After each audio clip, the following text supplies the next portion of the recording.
I had imagined a quiet kind of beauty for my wedding day. Simple linens, clean sunlight, people who knew my name without needing to ask. Instead, I watched a curated show that seemed like it had been directed by someone else. Not someone random. Someone close. Too close. The venue was everything the brochure had promised. Golden vineyards, the distant hum of bees in the lavender bushes, chairs lined in perfect symmetry under a canopy of oak. But the symmetry didn't hold when you looked closer. My name was missing from the welcome sign, a tiny detail, but one that made my stomach tighten. Then I noticed my seat at the front table. It was off to the side, not with the wedding party, not even close to the groom's family. "Veridis, smile," someone called from behind. I turned reflexively, only to see Imogen, the woman who'd married my father after my mother passed, posing with a group of relatives, her laugh just loud enough to command the photographer's attention. She was radiant in that uncomfortable way, over-prepared, overly centered. It was clear who'd arranged the morning, the angle, the narrative. I took a slow breath, reminded myself this was still my day. Or so I thought. Approaching the reception area, I saw the place cards laid out across a linen-covered table, neatly printed names, elegant calligraphy, but when I found mine, I froze. Veridis Maribel. I blinked. That wasn't my last name. Not legally. Not in any form that mattered to me. I leaned down, picked up the card, turned it over, hoping it was a misprint or a mix-up. Maybe a vendor's mistake. But then I heard a woman near the champagne cart say, "I love how they used Imogen's family name. It makes it all feel so unified." So this wasn't a mistake. Imogen caught my eye from across the room. She lifted her glass in a mock toast and smiled, warm on the outside, calculated beneath. I didn't smile back. Inside, I was already rewriting my vows, even though the ceremony hadn't started. "Are you excited to finally join the Maribel legacy?" a guest asked, handing me a flute of Prosecco. I turned slightly, nodding, choosing my words carefully. "Actually, I'm not changing my name." "Oh," she laughed, brushing off my correction like lint. "Details. What matters is that you're part of something bigger now." I let her comment float away. It wasn't worth the argument. It rarely was. Microaggressions dripped like condensation down a glass, soft enough to miss if you weren't looking, sharp enough to cut if you held them too tightly. I'd grown used to it. Women who didn't comply with narratives got rewritten. That's how Imogen worked. She didn't erase you by force. She made you optional. The pre-ceremony chatter began to fade as the officiant took the microphone. "Before we begin," he announced, "we have a very special reading from the father of the bride." The blood drained from my face. My father had passed away 3 years ago. He hadn't left a speech. I would have known. We'd talked about it, briefly, painfully, but he'd wanted to write me a letter. Something small, just for me. Then Imogen's voice filled the air. "Thank you all for being here today," she read. "On behalf of my late husband.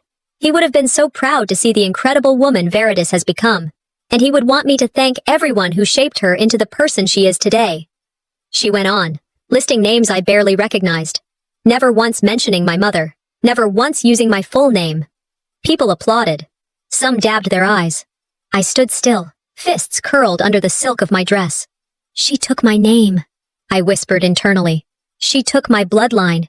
She even rewrote my father's voice." I stepped away before the clapping ended. Back inside the dressing area, I sat in front of the mirror. The makeup artist had done a beautiful job. Soft blush, neutral tones, lashes curled just so. But none of it looked like me. It looked like a bride in someone else's story. The music started outside. Piano, soft and inviting. A song I'd chosen weeks ago. At least that part was still mine. I touched the place card again. Veridis Maribel. A name I never claimed. And then I looked at my reflection. The day was supposed to start with love. Instead, it started with erasure, and I hadn't even walked down the aisle yet. The courtyard was filling fast, all linen-covered tables and slow-moving clusters of guests sipping rosé. A string quartet played somewhere to my left, behind a row of hydrangeas. I stepped onto the garden walkway, the heels of my shoes barely making contact with the flagstone, but my entrance didn't pull a single gaze. No one turned, no heads tilted. The attention was already directed elsewhere, towards someone who had planned for this moment with the precision of a campaign strategist. It didn't take long to see why. There, near the arch of white roses meant for our ceremony photos, stood Imogen. Her hair was in loose, sweeping curls, classic but deliberately soft. Her dress, a floor-length gown in blinding ivory satin, clung like it had been tailored for red carpet lighting. I heard a man chuckle softly behind me. Is she renewing her vows too? And a woman's voice responded, maybe she just didn't want to be upstaged. No one laughed, but no one corrected them either. My eyes darted to the front row, where a large framed photo had been set up the night before, a tribute to my mother. We'd selected the picture together, me and the photographer. It was the one where she stood barefoot on the porch of our old home, sun catching her collarbone, wedding ring glinting just enough. That was supposed to be there. That was the seat of honor. Instead, Imogen's portrait filled the space. Not a candid, not nostalgic. No, this one was posed, studio lit, with her wrapped around my father's arm, pearls draped over her neck like the centerpiece of an estate auction. I crossed the grass quickly, murmuring, "Excuse me," until I reached the nearest event staff. "Hi, I'm sorry, can you tell me what happened to the portrait that was supposed to be here?" I asked, gesturing to the frame. He blinked, adjusted his earpiece. "Ma'am, we were told the original photograph didn't arrive in time. Mrs. Maribel provided this one this morning." "She did?" I asked, my voice barely above wind. He nodded, polite but unconcerned. "She said it would match the aesthetic better. Something about cohesion." I turned away before I said something impolite. As I walked back, my mother's voice floated through my mind. Not soft, not loving, just practical. People who erase the dead often fear being forgotten themselves. The phrase didn't come with tears, it came with clarity. My hands shook slightly as I adjusted the neckline of my gown. My bridesmaids noticed, offering small nods of encouragement from afar. None dared approach. They didn't know how to navigate this kind of war. Who would? Near the cocktail tables, a family friend waved me over. "Sweetheart," she cooed. "I just wanted to say how stunning everything looks. Imogen's touch is all over this. It's like she planned a royal wedding." I bit the inside of my cheek. "She certainly has a vision." "She looks amazing too," the woman added, oblivious. "At first, I thought she was the bride. That white dress. Brave choice." "Very," I replied, letting the silence after hang like a brick. Another guest leaned in. "Are you related to the woman in the white gown? She seems like the host." "She's my stepmother." "Ah," the guest smiled, clearly believing that explained everything. It did not. Just then, the officiant passed by, rehearsing his notes with an assistant. I caught him say, "Okay, so, we gather here under the Maribel family," before the assistant stopped him to clarify. I didn't correct him. Not this time. I walked a slow circle around the fountain, hoping for calm. What I got was a parade of well-meaning faces all asking the same thing. Where's Imogen? Did Imogen pick the colors? Was Imogen a designer in her past life? I was the bride, but apparently she was the story. The ceremony was minutes away. I leaned toward the floral arch, letting the lavender brush my wrist. I heard the click of a camera and turned just in time to see Imogen stepping onto the aisle for a solo photo. She stood exactly where I was supposed to walk in moments. Guests lifted their phones, some snapping without shame. Her head was tilted, lips barely parted in a smile that said, "I've arrived." I watched from behind a garden pillar. No one saw me. No one needed to. This wasn't a misunderstanding. It wasn't awkward timing or miscommunication. It was deliberate. She wanted this moment, not just the party, not just the family. She wanted the bride's entrance without the bride. And she got it. My fiancé was in the main house, still getting ready, unaware. He didn't see the glances or the murmurs. He didn't see the woman in white standing in my place. One of my bridesmaids approached me quietly, offering a bottle of water. "You okay?" she whispered. "She planned this," I said, more to myself than to her. "Are you going to say something?" I shook my head. "No, I'll wait." "Wait for what?" "For her to overstep." She looked confused. "She already did." "No," I corrected. "She thinks this is her moment. Let her take it. I want them all to see it for what it is. You can't outshine someone who planned the lighting. But sometimes, the camera catches too much." She squeezed my arm gently and walked back to the group. Inside, I started counting what was mine. The vows in my own handwriting, the shoes I picked, the friend who offered water without asking for credit. It wasn't much, but it was something. If she gets the camera, the crowd, and the credit, what do I have left but my name? I stepped away from the garden path and slipped behind the venue into the rehearsal room. An oak-paneled space that still smelled faintly of lemon polish and anticipation. My fingers brushed the back of a mahogany chair, but I didn't sit. I just needed air. Quiet. a few minutes without curated playlists or camera clicks. Inside, the light felt heavier. Dim, but not dark. Warm, but not kind. I'd grown up believing there were places women went to gather themselves, bathrooms, closets, stairwells. But this room had been my mother's favorite during our first visit to the vineyard. She called it the nerve center. A place to pause before stepping into what the world expected of you. Funny, the world had expectations. I just wanted my mother back. Jenna, one of my bridesmaids, poked her head in without knocking. "You okay?" I nodded, which wasn't quite a lie, but not truth either. She entered slowly. "You've been so composed." "Have I?" I asked. She hesitated. "Maybe she doesn't mean harm, Ver." I didn't answer right away. Then, "That's what people say when they want you to make peace with being dismantled politely." Jenna looked away. I pressed my palm to the cool window pane. She didn't need to wear white. She didn't need to give speeches. She didn't need to change the playlist. Jenna's eyebrows lifted. "Playlist? I'll get to that." She gave me space, walking toward the closet to hang her shawl. I started breathing in counts of 4. In, hold, out, hold. For a moment, I pictured my mother standing in this very room, hands on hips, laughing at how I'd chosen a ceremony that required so much management. "Just say the vows," she would have said. "Everything else is costume." I missed her voice most in moments like this. Not the warmth, but the clarity. A soft knock. Mrs. Delaney peeked in, holding a small square box wrapped in silver foil. "I just came to drop this off." "Didn't want to interrupt." "You're not interrupting," I said. "Thank you."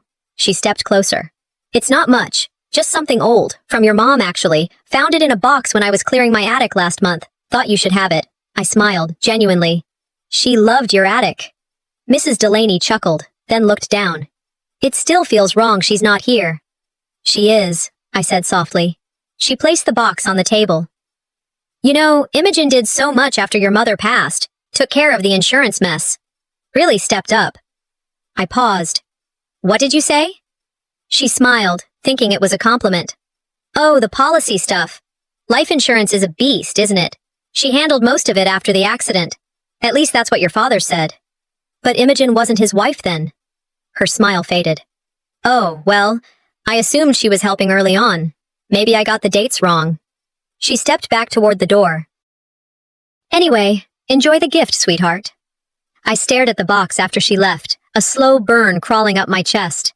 I hadn't even known there was a policy until 6 months after the funeral. Dad said it was small, barely covered costs, but he bought this vineyard the year after, with a deposit I never asked questions about. Grief makes you grateful for anything, and manipulators count on that. I opened the gift, an old brooch, tarnished, but elegant. My mother's initials were carved into the back. A relic. A remnant. Not long after, the ceremony coordinator came in, clipboard in hand. "Veradis, can we do the final walkthrough? Just a quick one?" I nodded. She handed me a printed schedule. "Here's the updated playlist. Let me know if you need adjustments." I scanned the paper. What happened to simple gifts? What? The song I picked. It was supposed to play when I walked down the aisle. "Oh," she frowned, flipping her notes. "This says we're using A New Dawn. It's what Mrs. Maribel sent over. She said you'd signed off." I folded the sheet calmly. I didn't. "I'm so sorry. Would you like me to change it?" I exhaled. "No, leave it." "Are you sure?" "I'm sure." She gave me a hesitant nod and left. Imogen had chosen a song titled A New Dawn. Of course she had. It was her narrative, her version of rebirth. Me? I was just the occasion. I returned to the prep room, locked the door, and slid to the floor. I didn't cry with abandon, just one clean line down each cheek. Then I opened my vow book and rewrote the ending. No more soft metaphors, no more polite deference. If I was going to say something today, it would be with spine, not syrup. You don't owe grace to those who trade your silence for stage time. My pen moved with certainty. I wrote not just what I meant, but what I wouldn't regret. My phone buzzed. It was from Eulalia. A photo. Imogen standing under the wedding arch in her white gown, bouquet in hand, eyes tilted toward a camera. The caption read, "She says it's just for her memoir." I stared at the image, then set my phone down gently. If she wanted a memoir, I murmured, I'd give her the plot twist she never saw coming. The scent of citrus and champagne clung to the air as servers moved through the crowd with trays of hors d'oeuvres. Laughter rose like mist from the clusters of guests under the canopy of twinkling bulbs. I stood near the edge of the lounge area, glass in hand, pretending to listen to a cousin recount her flight delay while my eyes darted, tracking Imogen's path across the courtyard. She wore that expression she reserved for interviews and television, polished, poised, perfect. It wasn't a smile. It was a brand. Then came the mic. "I know this isn't on the program," she said sweetly, tapping the microphone once. "But I wanted to say a few words. Weddings are about love, of course, but also about family, especially blended ones. And I have been so lucky to be part of this beautiful journey with Viratus." People turned to listen. Glasses clinked, laughter softened. My body stiffened. "We're all just so proud," Imogen continued, "of how far Viratus has come, especially since that first marriage didn't quite work out." The breath caught in my throat. A few guests chuckled, some glanced around as if they weren't sure they heard correctly. A few politely nodded, trying to help smooth the moment. I didn't move. Inside, something broke loose. That wasn't a toast. It was a scalpel. Imogen handed the mic back to the DJ like she'd just shared a treasured secret and walked back into the crowd, accepting compliments like applause. I stared down into my glass. The bubbles were gone. Most of Quentin's family didn't know about my first marriage. It wasn't a secret. I just didn't think it was necessary to preface every life event with a disclaimer. And it certainly wasn't Imogen's place to announce it like gossip dressed up as pride. An older aunt from Quentin's side leaned over and muttered, "Well, second time's the charm, right?" I didn't respond. I just nodded like a statue might, barely moving, blank by design. Across the lawn, I caught Eulalia's eyes. She mouthed, "I'm sorry." I nodded again. Quentin approached from the side, oblivious. "You okay?" "Just nerves," I lied. "You sure? You look kind of tight." "I'm fine. It's hot, that's all." He gave me a small smile and kissed my cheek. She means well. And there it was, the oldest defense in the book. She means well. What they always say when the damage is subtle enough to be denied but sharp enough to leave a scar. I excused myself, stepping toward the buffet line, only to overhear two young cousins whispering near the cocktail napkins. "She dropped out of college, right?" one asked. "That's why she's awkward with people." The other giggled, eyes wide. I turned slowly and met their gaze head on. "Would you like to repeat that louder?" They froze. One dropped her cracker and bolted. The other stammered, "We didn't mean, I heard what you meant." I walked on. Halfway to the drinks table, a man I vaguely recognized, someone from the groom's extended side, waved me down. "Hey, sweetheart, can you check on the champagne buckets? They're looking low." I blinked. "Excuse me? You work with catering, don't you?" Before I could answer, he looked back at the table. "It's fine, I'll find someone." He walked off without waiting. No one stepped in to correct him. Imogen saw it from across the space. She tilted her head and smiled, that tight, tidy smile she wore like a weapon. I walked, not to anyone in particular. I walked until the chatter dulled into a hum and the sting in my throat settled into silence. Reaching the edge of the vineyard, I kicked off my heels and stepped onto the gravel path, sharp and uneven beneath my bare feet. I welcomed the ache. All my life, I had been called sensitive, difficult, dramatic. The kind of woman who took things too personally. So I stopped speaking. I stopped defending. Because each protest was used as proof. Now I cataloged, I documented. I filed the moment under microaggressions wrapped in hors d'oeuvres. They call you dramatic until they need your silence to stay comfortable. Tonight, I wouldn't shout. I wouldn't storm out. I would wait. I would watch. I would make sure every misstep left a mark.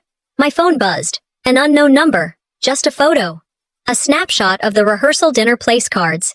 Each one carefully designed, calligraphed in silver ink. Mine read, Veronica Maribel. The caption beneath, "Tomorrow, you'll be the footnote." I stared at the screen. Then I smiled. Let them keep pushing. Let them build their version of the story. Tomorrow, I'd write the ending. The bridal suite was quiet when I stepped in. Too quiet. I stood for a moment, hand on the doorknob, before letting it shut behind me with a soft click. The silence didn't soothe. It expanded, pressing against my ears like pressure underwater. "There," one of the assistants called. "They're ready for final fittings." I nodded and moved toward the mirror, not because I wanted to, but because I needed to see what she'd done this time. The dress hung on the wardrobe like a monument. Ivory silk, Fitted bodice. Sleeves exactly how I'd asked.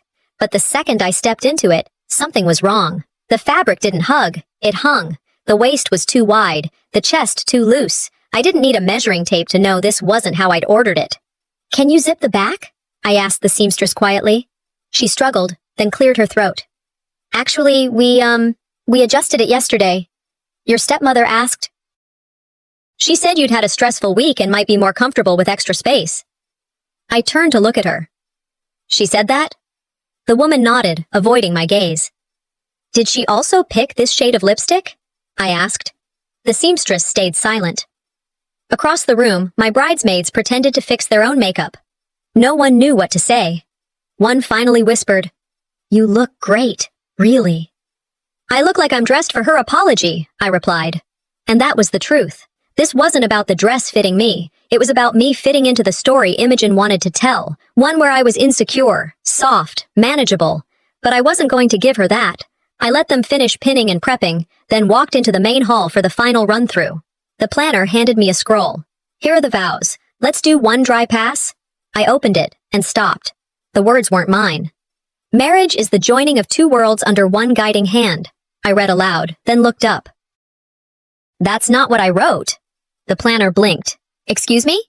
"I wrote my own vows. I gave them to the coordinator last week." She looked at the paper.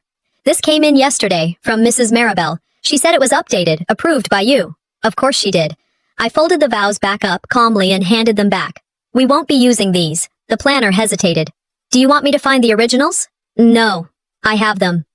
I walked away before she could ask more.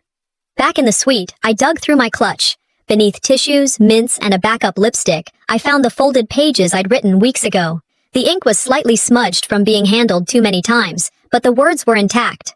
I read the first line and exhaled. It was mine. I pinned them inside the hem of my dress, right where the fabric touched my ribs, close enough to feel with every breath. One of my bridesmaids watched. "Is that your vows?" I nodded. "You're not going to read from the mic?" "I'll decide when I get there." She looked worried. She's setting you up. Again." "I know," I said. "But this time, I'm not reacting. I'm documenting." We stood in silence for a moment before I added, "They think I'll be too gracious to push back. That's always been their mistake." She nodded slowly. "Do you want me to stay by your side during the vows?" "No, I need them to see me alone." As the music began outside, the suite emptied. I was the last to leave, but the first note stopped me cold. It wasn't simple gifts. It wasn't soft strings or subtle piano. It was orchestral, overproduced. The kind of music they use in political documentaries. Imogen's voice echoed in my head from a past interview. "A new era," she had said once. "You mark it with a tone." I didn't move. I didn't cry. I didn't scream. I just stared at the bouquet in my hands. Too heavy. Too manicured. Nothing wild left in it. I stepped back into the suite and placed the flowers on the vanity. They could keep the song. They could keep the aisle. But the words, they'd have to burn me to take those. I needed space. Not a symbolic kind of space, but actual oxygen away from carefully arranged peonies and choreographed chaos. So I ducked out of the bridal suite and headed toward the smaller lounge tucked behind the estate manager's office. It wasn't on the guest map. That's what I needed. Somewhere she wouldn't think to look. Inside, the room was cooler, quieter. The air smelled like aged wood and someone's citrus cologne. I collapsed into the leather chair near the window and exhaled for what felt like the first time in hours. My phone buzzed. I ignored it at first, then gave in, thumbing through photos. Me and my mom at her old studio, a blurred selfie from the kitchen on my birthday, a snapshot of her handwriting. I kept scrolling, hoping for grounding. That's when I tapped a red notification without thinking. It opened Facebook. A status update popped up, set to friends only, but someone had tagged Imogen's name, and the algorithm had let it slip through. The post read, "She thinks she's the bride. I've been the one building the legacy all along. Let her wear the dress. I own the aisle." It was posted the night before. I stared at the screen, read it once, then again, then a third time. I didn't move. Just watched my reflection dim across the glass of my phone. I screenshotted it, sent it to my email, saved it twice. I knew better than to assume a manipulator wouldn't delete a trail when caught. I wasn't hurt, not in the way people expect. I was gutted in a slower, more precise way.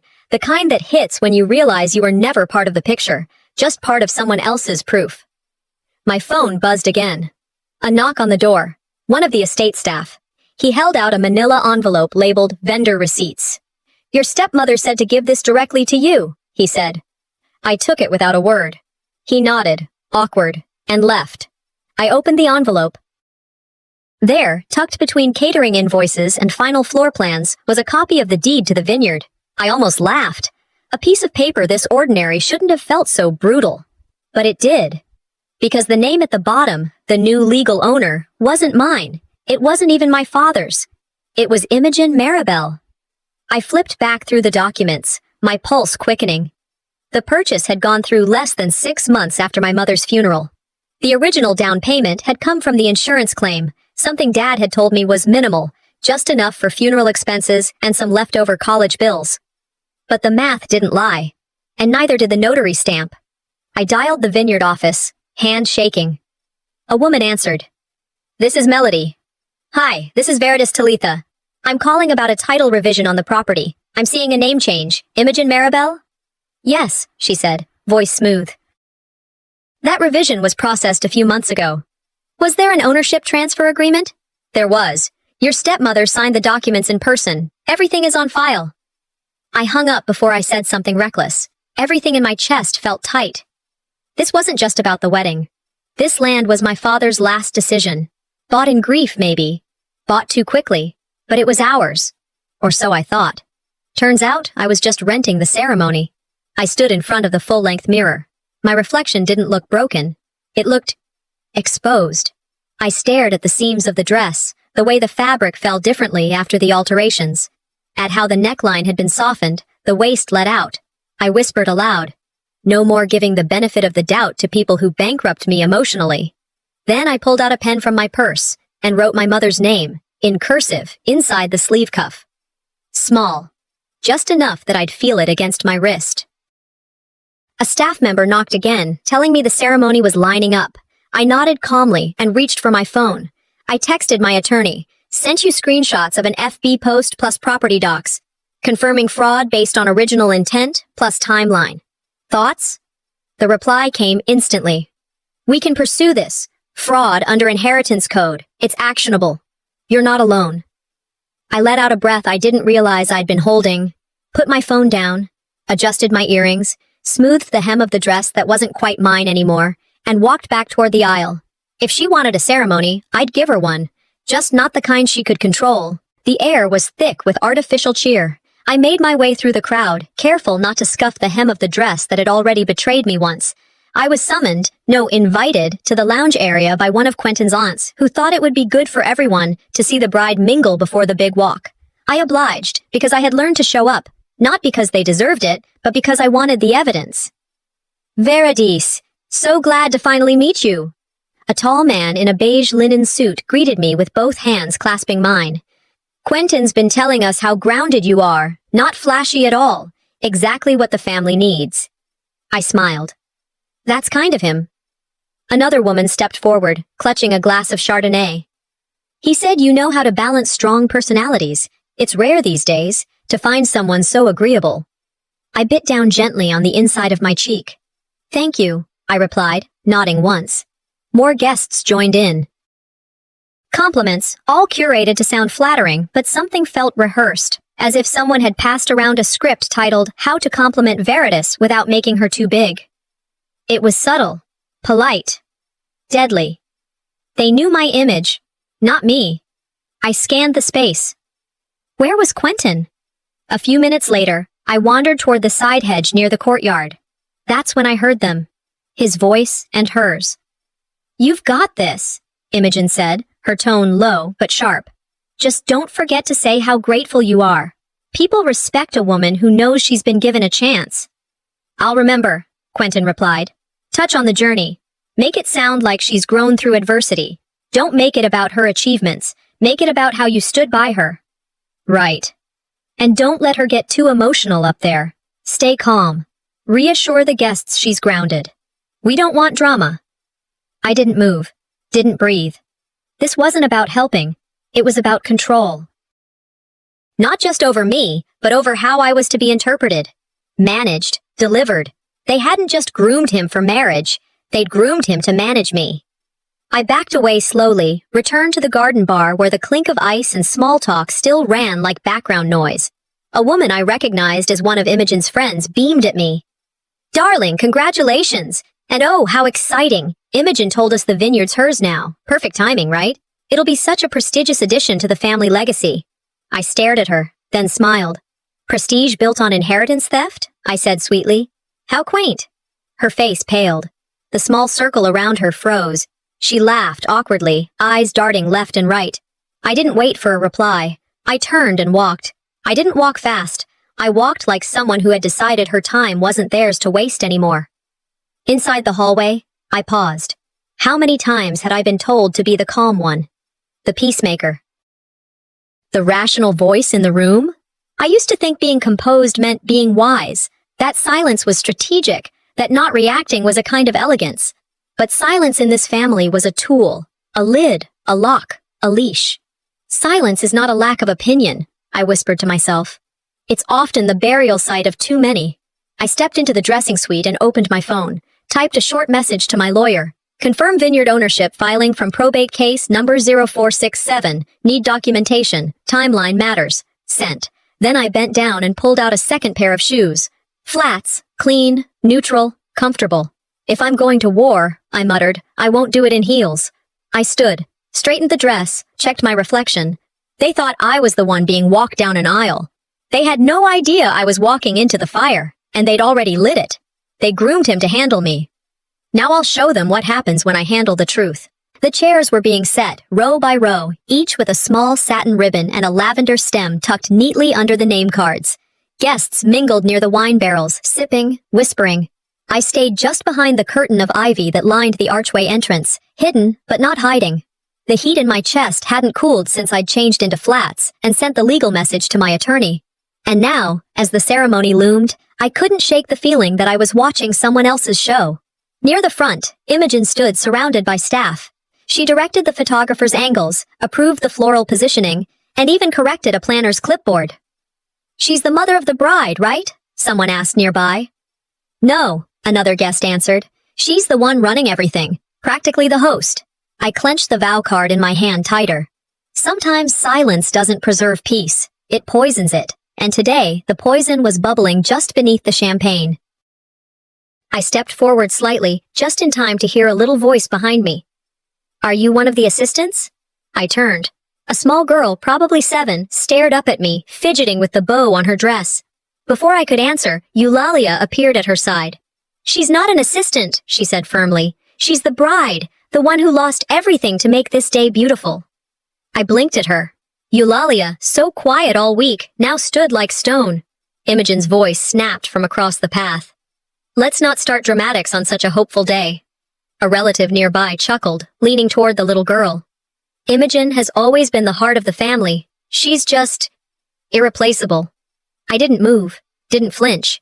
I watched Eulalia shift her gaze to me. No more words, just silent apology and steady defiance. They rewrote the cast, but I still knew the script. Eulalia tugged my sleeve. "I need to show you something." We stepped to the side, behind a vine-covered trellis. "I recorded something," she whispered. "I wasn't trying to snoop. I just couldn't sleep and I needed proof in case things got worse." She handed me her phone. I hit play. Imogen's voice came through instantly, clear, calculated. She was never meant to be more than a transition. If I let her think she belongs, she'll take everything.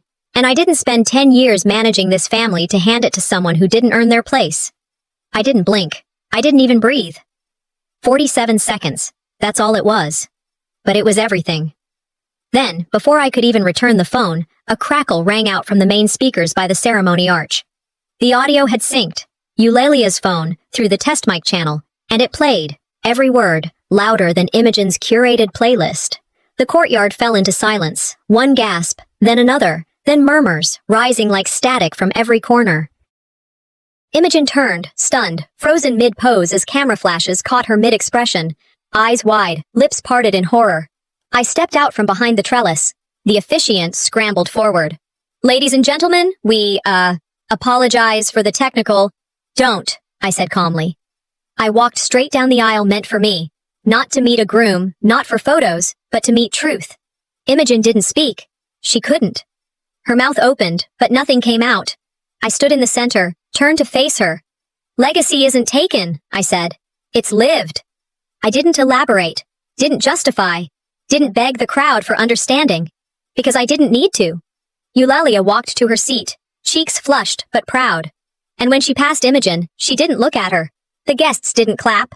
They didn't cheer, but they watched, and they listened. The officiant tried to resume his notes, but his hands were shaking. A stranger approached me after a few moments of stunned stillness. A woman in a navy dress, from Quentin's side. She leaned in, voice low. Thank you for saying it out loud, even if it wasn't your voice that did. I nodded. As I turned to walk back inside, I caught sight of Imogen grabbing her phone, her face tight, steps fast. She barked something into the speaker, maybe a lawyer, maybe PR. She built her power on people being too polite to speak. That foundation just cracked, and I hadn't even spoken yet. The applause had stopped. The murmurs turned into silence. After the audio had played and the truth became a scream nobody could deny, I walked away. No one stopped me. I passed rows of guests with their mouths slightly open, eyes darting to each other, unsure if clapping was still appropriate. Somewhere behind me, someone called my name. But it didn't matter. I wasn't running. I wasn't crying. I was done performing. I slipped back into the side room where my dress still hung like a ghost. I stepped out of the altered gown slowly, unclipping one side, then the other. I folded it once and laid it gently across the chaise like a flag on a casket. Let it rest. On the table sat a box I hadn't touched. I hadn't cared to. The tag read, "For my daughter-in-law." Imogen's handwriting. I opened it. Inside was a wooden puzzle, half-finished, with several centerpieces intentionally missing. The note taped to the underside read, "Every woman must find where she fits. Or be the extra piece no one needs." I stared at it, longer than I should have, then whispered, "That's the last script you'll ever write for me." I placed the box back in my purse, not for keepsake, evidence. At the back of the closet hung my mother's suit. Ivory. No shimmer, no train, just clean, sharp dignity. I changed, slipped into her shoes, ran a hand through my hair. As I stepped out of the room, I could hear the coordinator calling my name, panicked. I ignored her, let them wonder. I walked to the aisle alone, no bridesmaids, no bouquet, no veil. Gasps traveled like ripples through the chairs as guests turned. Someone whispered, "Is that her?" A child's voice near the front piped up, "She looks like the mayor." I smiled at that. I climbed the platform, didn't wait for introduction, didn't wait for permission. I asked for the mic. The officiant hesitated, then handed it to me. I took a breath, looked straight into Imogen's eyes and said, "This ceremony was never about vows. It was about permission. And I revoke mine." The words echoed more than I expected. I scanned the faces. I'm not here to impress a family I wasn't allowed to belong to. I'm not here to validate theft disguised as tradition. And I am certainly not here to read lines written for me. A few people shifted in their seats. I want to thank those of you who showed up for me, the real me, the version who didn't shrink, or smile for approval, or vanish quietly. Some of you didn't even know who I was until 5 minutes ago. That's okay. You do now. A beat. Then I added, as Maya Angelou once said, "I come as one, but I stand as 10,000. I am not the guest in this story. I am the narrator." Silence. Sharp. Whole. I handed the mic back, turned, and walked toward Imogen. She was seated, stiff, face unreadable. I pulled the puzzle box from my purse and handed it to her. Leaning in, I said quietly, "You gave me pieces to confuse me. I found the picture instead." I stood back. Camera flashes flicked like lightning. She didn't respond, didn't move. A murmur moved through the crowd. Then one woman clapped, then another. I didn't need a standing ovation. I needed the echo. They expected a bride. What they got was a reckoning. The clinking had stopped. Not a single champagne glass had been raised since I handed Imogen that puzzle box. People stood around like extras in a scene that had gone off script.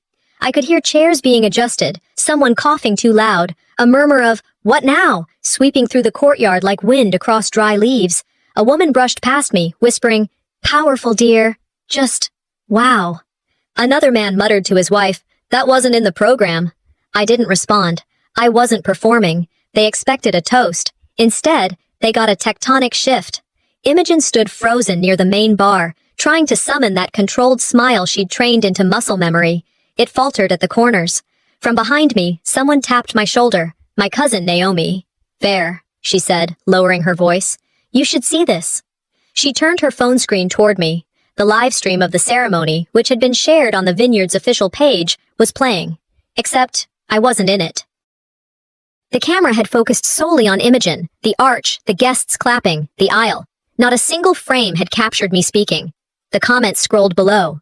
"Who's the actual bride? Is this a fashion show? Why is that woman giving a speech like she owns the place?" Naomi scrolled up to the video description. "Look," she whispered. "It even says Maribel family wedding, not your name." I felt it land. Not like a blow, but a confirmation, the final square in the jigsaw that made sense of everything. She hadn't just tried to own the day, she'd tried to erase me in real time. I turned to one of the AV techs by the soundboard. "Who gave you your camera instructions?" He hesitated. "Ma'am? Who told you to frame it that way?" Mrs. Maribel's assistant said you requested privacy. No close-ups, no aisle shots." "Did I sign anything?" "No, it was verbal." Of course it was. "They didn't just take the stage," I muttered. "They rewired the spotlight." The mic was still on. A few guests heard it. Good. Behind me, I heard a server gasp. I turned just as a woman in a navy blazer approached Imogen quietly, slipping something into her hand. Imogen's eyes narrowed. "What is this?" The woman leaned in, calm as a judge. "You've been served." Imogen blinked, confused, then opened the envelope. Her face turned to stone. She froze. For the first time all day, she didn't know which direction to face for a camera. The room, or rather, the lawn, went dead quiet. Whispers turned to gasps as news spread, legal summons, for fraudulent estate transfer. Imogen tried to gather herself, clutching the papers too tightly. She looked at me.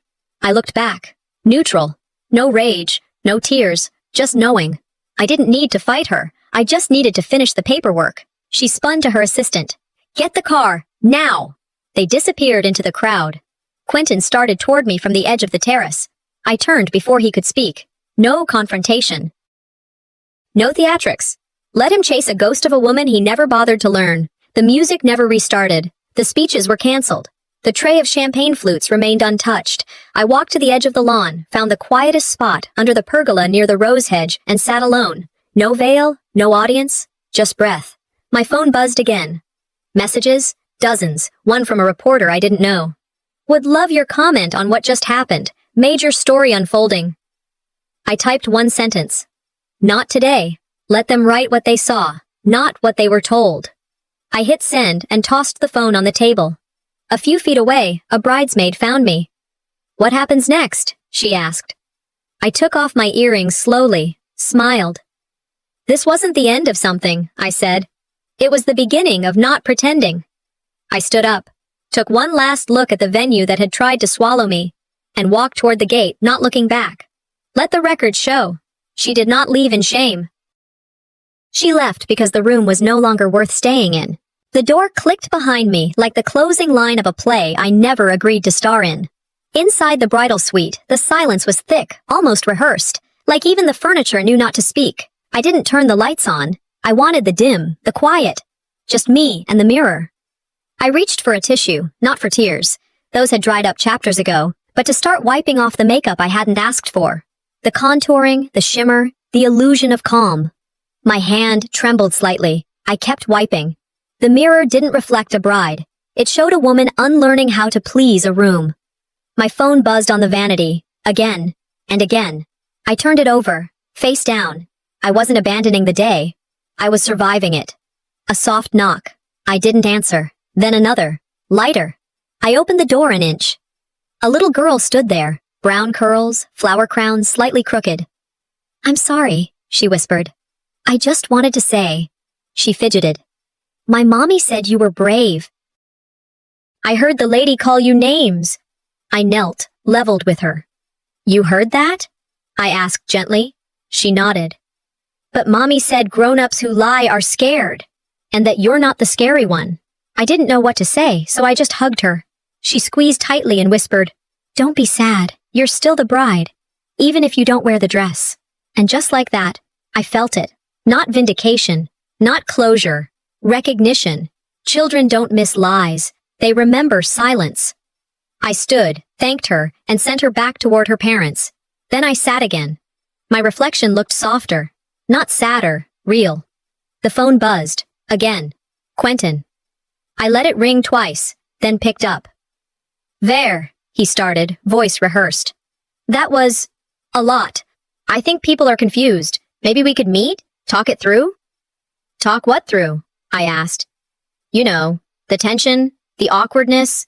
I didn't expect... I cut in. You didn't defend me. Not once. That's not a husband. That's an audience member. Silence, then. You're being emotional. Click. The line went dead because I killed it.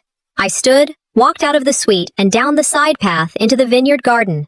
The sun had lowered just enough to cast gold over everything. Petals from my unused bouquet lay scattered on the grass.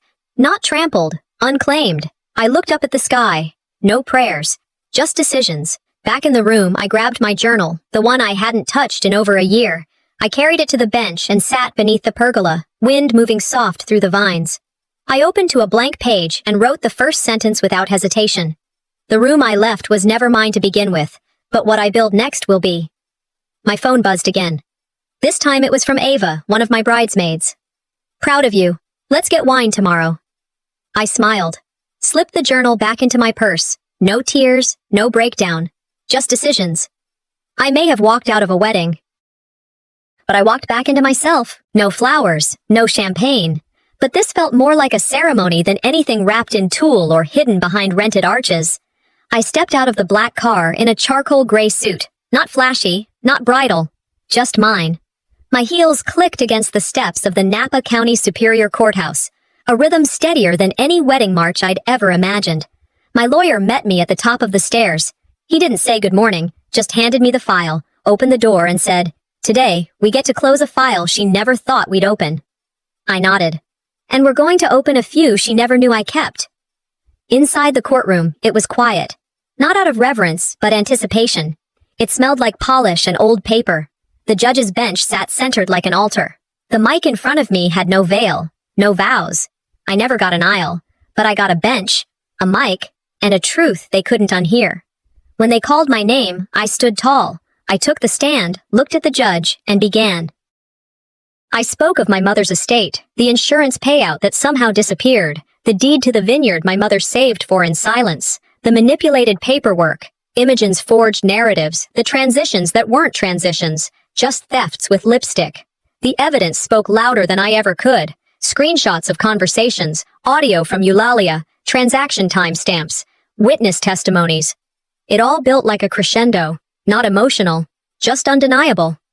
The judge leaned forward. What made you wait until now to pursue legal action? I met her eyes. Because for years I believed staying silent was noble. I no longer confuse silence with peace. There was a murmur. Quentin sat 2 rows behind me, silent. For once, no one asked him to speak. The ruling came quickly, almost anticlimactic. The transfer of the vineyard property was reversed. Imogen was ordered to pay restitution. Restrictions were placed on her future financial movements. No prison, but her name would never again be whispered in trust over an estate table. She didn't storm out. She just faded. Funny. All this time she wanted the spotlight. Now even the shadow wouldn't claim her.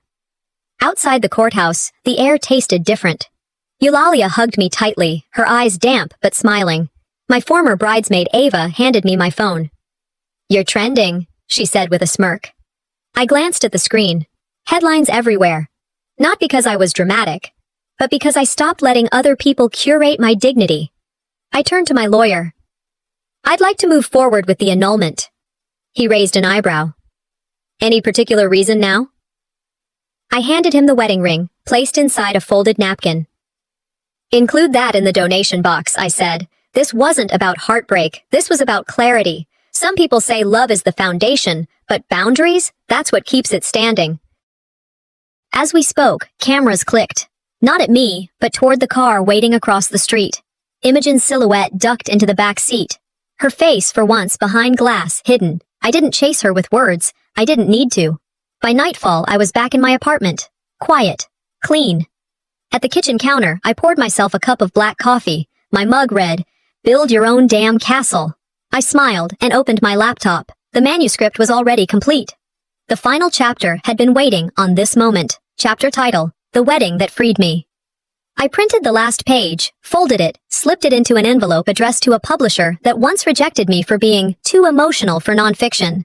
This time, I wasn't emotional. I was accurate and liberated. I sealed the envelope. I wasn't born to perform gratitude for people who treated my survival as a favor. This time, I walked into the room, and no one dared confuse who the story was about.